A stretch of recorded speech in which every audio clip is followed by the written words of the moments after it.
Hey everyone, and welcome to The Explainer. Today we're unpacking one of the most monumental, jaw-dropping geopolitical shifts of the entire 20th century. We are looking at the years 1990 to 1991. This was a period that witnessed the end of nearly 7 decades of communist rule, and frankly, the sudden, screeching halt of the Cold War. Now, the sheer speed and the relatively peaceful nature of this collapse, it completely blindsided the world. Today we're going to explore exactly how a massive empire unraveled from the inside out. We'll be looking at structural cracks, opportunistic politicians, and the wild, unintended consequences of trying to fix a deeply broken system. Let's dive in. It's literally the ultimate historical whodunit. How did a nuclear superpower, one half of the bipolar world order that completely dominated the globe for decades, just simply vanish almost overnight? I mean, when we think of empires falling, we usually picture massive cataclysmic wars, right? Or violent external conquests. But in 1991, the Soviet Union formally ceased to exist, and its flag came down over the Kremlin without a single foreign boot ever marching on Moscow. No way. So let's answer that question by first challenging the most common myths about how the Cold War actually ended.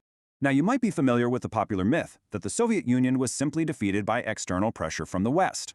The idea is that things like the American arms race effectively bankrupted and broke them. But the reality, as our source material deeply illustrates, is that this was overwhelmingly an inside job. Yes, for sure, external pressures and a lagging economy played a big conditioning role. But the actual demise of the USSR was driven by the regime's own attempts at liberal reform.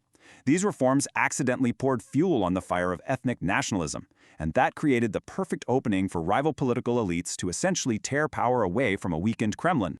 To really understand that internal collapse, we have to look at the reforms of the very last Soviet leader, Mikhail Gorbachev. First up is perestroika, which literally translates to restructuring. Now, by the mid-1980s, the Soviet command economy was seriously stagnating. But here's the thing. Gorbachev's goal wasn't to destroy the communist system. He actually wanted to save it. He wanted radical economic and political restructuring to reinvigorate the whole thing.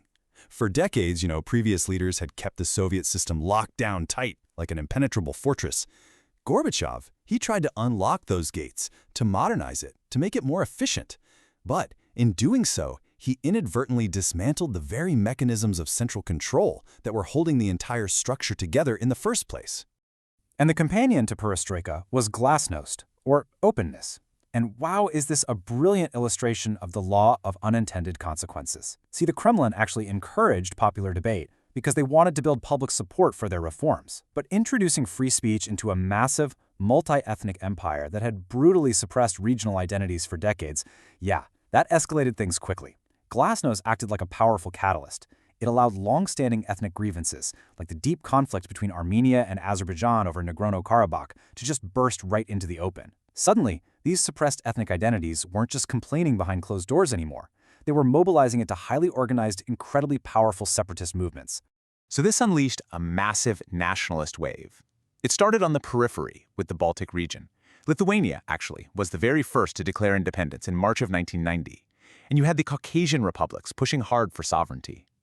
Then larger republics like Ukraine and Belarus got swept right into the tide. But the absolute, fatal blow to the central government? That actually came from within its own heartland, Russia. Opportunistic local elites realized they could ride this nationalist bandwagon to grab power from the center. Specifically, Boris Yeltsin, the newly elected president of the Russian Republic, astutely positioned himself as the champion of the Republican cause against Gorbachev's Kremlin. So he essentially fused the nationalist struggle with a direct, head-to-head fight for political supremacy in Moscow. Take a look at these protesters camped out near Red Square in Moscow in 1990.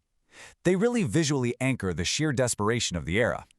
While this high-level political war of laws was raging between the republics and the central government, everyday Soviet citizens were facing a severe, grinding economic crisis. Industrial production was plummeting, shortages were absolutely everywhere, and rationing was incredibly widespread. The Kremlin's hybrid, kind of confused attempts at market reform were just flat-out failing. The central government wasn't just losing its political authority, it was losing its basic ability to put food on the table for its people. And that just poured gasoline on the fires of these nationalist and anti-communist protests. So, what was the rest of the world doing while all this was happening? Well, Gorbachev was incredibly anxious about the West intervening or even just encouraging these independence movements. As he directly told U.S. President George H.W. Bush at the Malta summit, the multinational union was an extraordinarily delicate area. He literally warned that any outside encouragement of separatist trends could completely ruin his entire perestroika project. The implicit message was crystal clear. Western interference in their domestic crisis could plunge the entire region into a bloody civil war. Because of that warning, the West engaged in a very, very cautious stance. Western governments genuinely sympathized with the republics pushing for democracy, but honestly, they were terrified of instability. They desperately wanted to keep Gorbachev in power because of his cooperative foreign policy and his commitment to arms control. So they encouraged moderation and nonviolence among the separatists.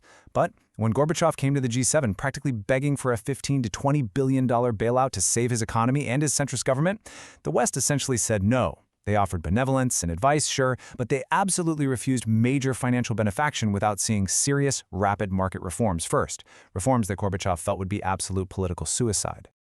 Back inside the Soviet Union, Gorbachev was rapidly running out of friends. A simmering, truly explosive resentment was brewing among conservative hardliners in the KGB and the military. Our sources describe their anger as this triple sense of loss. First, they lost their traditional security beliefs. They just couldn't stomach a Kremlin that was suddenly playing down the Western threat and embracing human rights. Second, they lost their immense policy influence to these new reformist politicians who were quite literally signing away their weapons. And third, they suffered massive material losses from the chaotic, rushed military withdrawal from Eastern Europe. These hardliners genuinely felt that Gorbachev was carelessly, almost treasonously, just giving away their hard-won empire. And that boiling resentment leads us directly to the climax of our story, the August coup.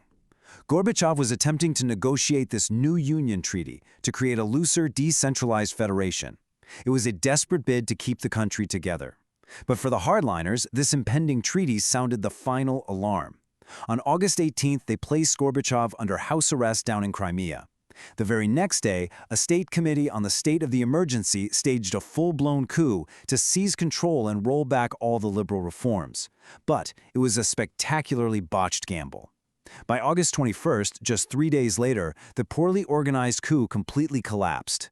It fell apart in the face of massive popular resistance and a divided military that, when push came to shove, simply refused to fire on its own citizens. The defining image of this resistance, the one that went around the world, is Boris Yeltsin, defying the coup makers directly from atop a tank right in front of the Parliament building in Moscow. It is an incredible historical moment. Yeltsin rallied the radical Democrats, the nationalists, and the everyday citizens of Moscow. And the supreme irony here? The hardline coup was designed to save the centralized Soviet state, but instead, by neutralizing the central government for 3 days and accidentally turning Yeltsin into an absolute national hero, the push just actually accelerated the collapse. They completely discredited the Communist Party and essentially handed the ultimate victory directly to the radical forces they were trying to destroy in the first place. The immediate aftermath of that failed coup was just a breathtaking unraveling of the center.